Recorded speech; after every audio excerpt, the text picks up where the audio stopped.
Hello, everyone. Welcome back to Wednesday nights, and we are so excited that you're here. And I just really hope you're enjoying coming each week and learning and growing and listening to the story of David's life as much as us as leaders have enjoyed sharing it with you.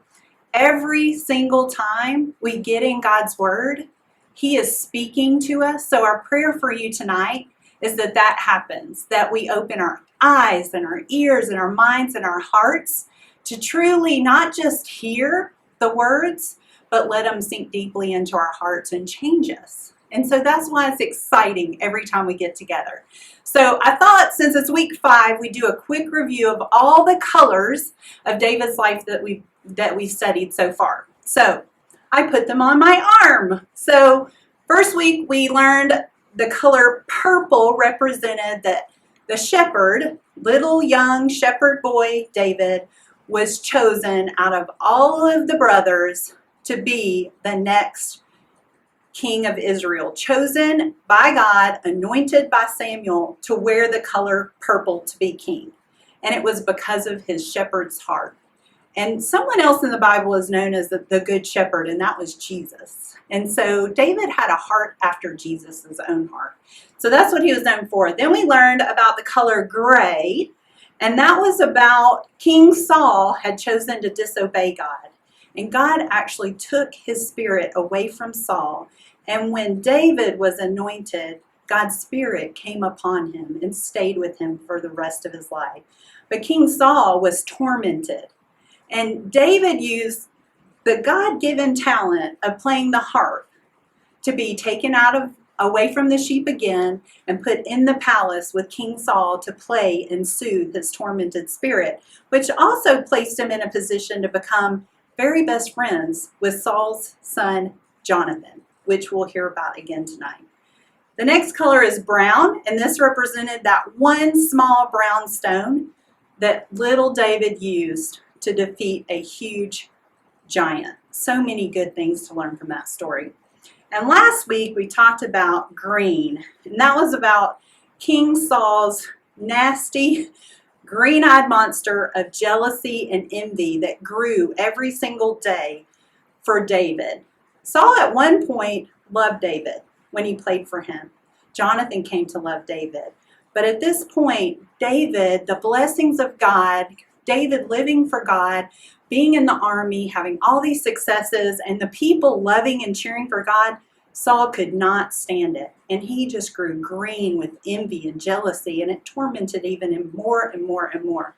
And that comes to our color tonight, which is yellow, which is actually one of my favorite colors because it's such a happy color. But tonight, it actually represents fear. And that goes back hundreds of years where you could be called yellow if you ran away in fear. And just thinking about fear, I think about when I was little, I was so afraid of Santa Claus and people dressed up in oversized costumes like the mascot at baseball games, and then haunted houses. No way, because people would jump out and say boo to you. I was terrified. Just like I'm sure all of you are thinking of a few things that you're afraid of as well. And so tonight, we're still in 1 Samuel. We're going to start a new chapter, chapter 20, and we're going to learn about a real, legitimate fear that David had in his life.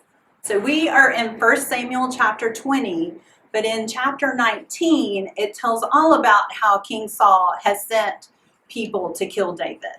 He went to his house, and then he went to where he was with Samuel, and he tried to kill him several times. And so chapter 20 starts with David coming to his friend Jonathan to say, "What have I done to make Saul want to kill me?" And Jonathan is just so sad. He said that's unthinkable because earlier King Saul promised Jonathan that he would never kill David.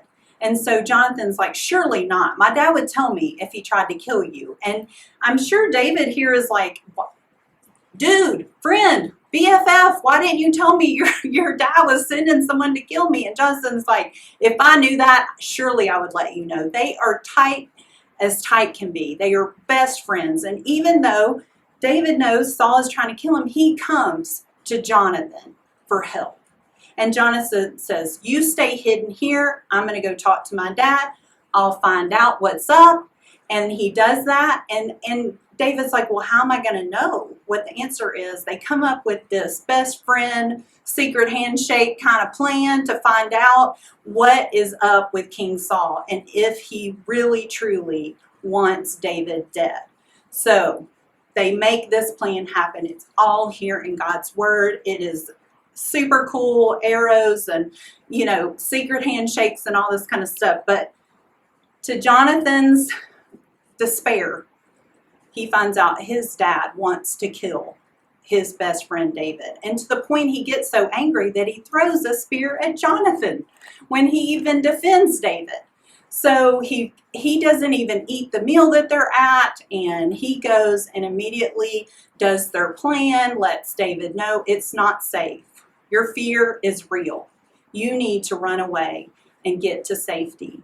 And so after the plan, and David knows he has to leave, Jonathan and David meet up for the very last time.